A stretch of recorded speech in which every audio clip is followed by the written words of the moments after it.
proposta. Agora, Brasília. Como esperado, o presidente Lula sancionou nesta terça-feira a LDO, a Lei de Diretrizes Orçamentárias. No entanto, o destaque ficou para os trechos vetados. Repórter Marília Ribeiro chegando ao Jornal Jovem Pan. Que vetos são esses, Marília? Bem-vinda e boa noite. Oi, Thiago. Boa noite para você, para todo mundo que está acompanhando a gente nesse último dia de 2024.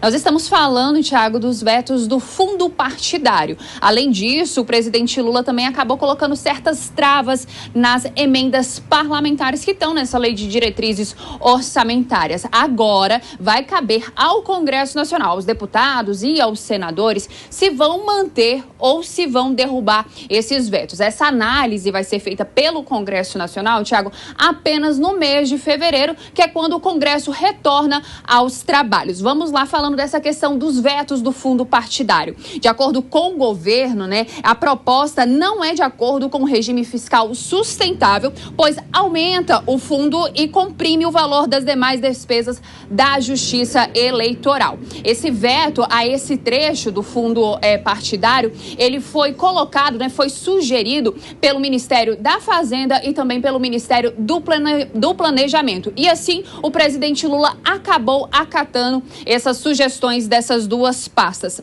Já em relação às emendas parlamentares, Thiago? As famosas emendas que a gente tanto vem falando. Na Lei de Diretrizes Orçamentárias, pelo menos outros 5 trechos foram citados e foram vetados pelo governo. O presidente acabou retirando formas que impediam o bloqueio de emendas ou davam ao Legislativo a prerrogativa de escolher a ordem de distribuição dessas verbas. E alguns desses vetos que foram feitos pelo Palácio do Planalto, eles acabaram usando como justificativa decisões do ministro do Supremo Tribunal Federal, Flávio Dino, em relação à transparência e à rastreabilidade dessas emendas. Thiago, agora o Congresso, ele acabou incluindo também dentro dessa lei de diretrizes orçamentárias, dispositivos que tratam de outros temas e que também foram vetados por parte do governo, como, por exemplo, a proibição do bloqueio de restos a pagar do Ministério da Educação. No projeto que foi sancionado pelo presidente Lula nesta terça-feira,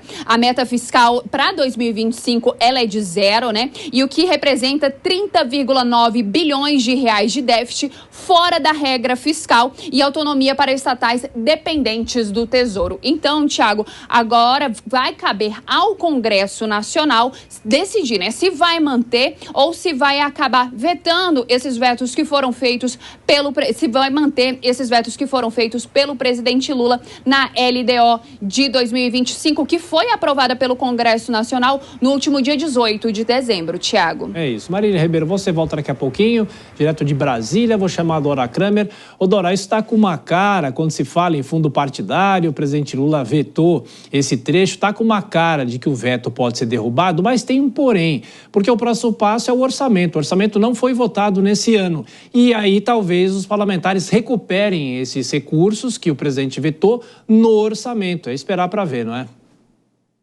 Olha só, não precisamos nem esperar muito para saber que isso aí, claro, que vai dar confusão, Ou derruba o veto, porque, Thiago, nem bem a decisão foi tomada e divulgada e já há uma movimentação, mesmo no recesso, já começou o zum-zum para a derrubada do veto. Ou, como você sugeriu, de repente, no orçamento propriamente dito, recuperar esse dinheiro. Agora, o presidente Lula fez 2 vetos importantes em consonância com a contenção de gastos. Ele que não gosta muito desse departamento, mas, nesse caso, ele fez 2 vetos, quer dizer, como é que o Congresso aprova uma coisa que impede o governo de bloquear dinheiro das emendas, caso seja necessário? E como é que aumenta? Esse aumento do fundo partidário, é bom lembrar que não é o fundo eleitoral, tá? Esse fundo partidário é um dinheiro que os partidos recebem todo ano, independentemente de ter eleição. E ele hoje ali quase encosta em R$1 bilhão. E o aumento proposto, o cálculo feito, daria um aumento de cerca de 400 bilhões. Olha só. Que graça. Mas o Congresso não vai, evidentemente, ficar de braços cruzados olhando. Vamos ver, vai ser interessante, porque essa questão vai ser logo no início e logo no início de um Congresso sob nova direção. Então, Davi Alcolumbre e Hugo Mota, os dois prováveis presidentes da Câmara e do Senado, já têm aí um teste logo na largada. E só acrescentando, né, Dora, você é uma crítica do fundo eleitoral, do fundo partidário, a gente sempre fala disso aqui na Jovem Pan, dificilmente alguma coisa vai mudar nesse ano de 2025, que não é um ano eleitoral, mas de qualquer forma isso não deve ser alterado pelos próprios parlamentares, né? Você diz o quê? O fundo? Os dois pontos, né? O fundo partidário e o fundo eleitoral também. Ah, não, vão lutar para manter e para ter aumento. De repente não conseguem, podem negociar ali um aumento menor. No fundo eleitoral, por enquanto, não mexeram. Vamos ver se no orçamento não vem alguma coisa, porque tinha também uma história, quando estava sendo discutido o orçamento ali em comissão, já tinha uma história que já queriam um aumento, que hoje são 50 bi, né? Já queriam para 52 bi.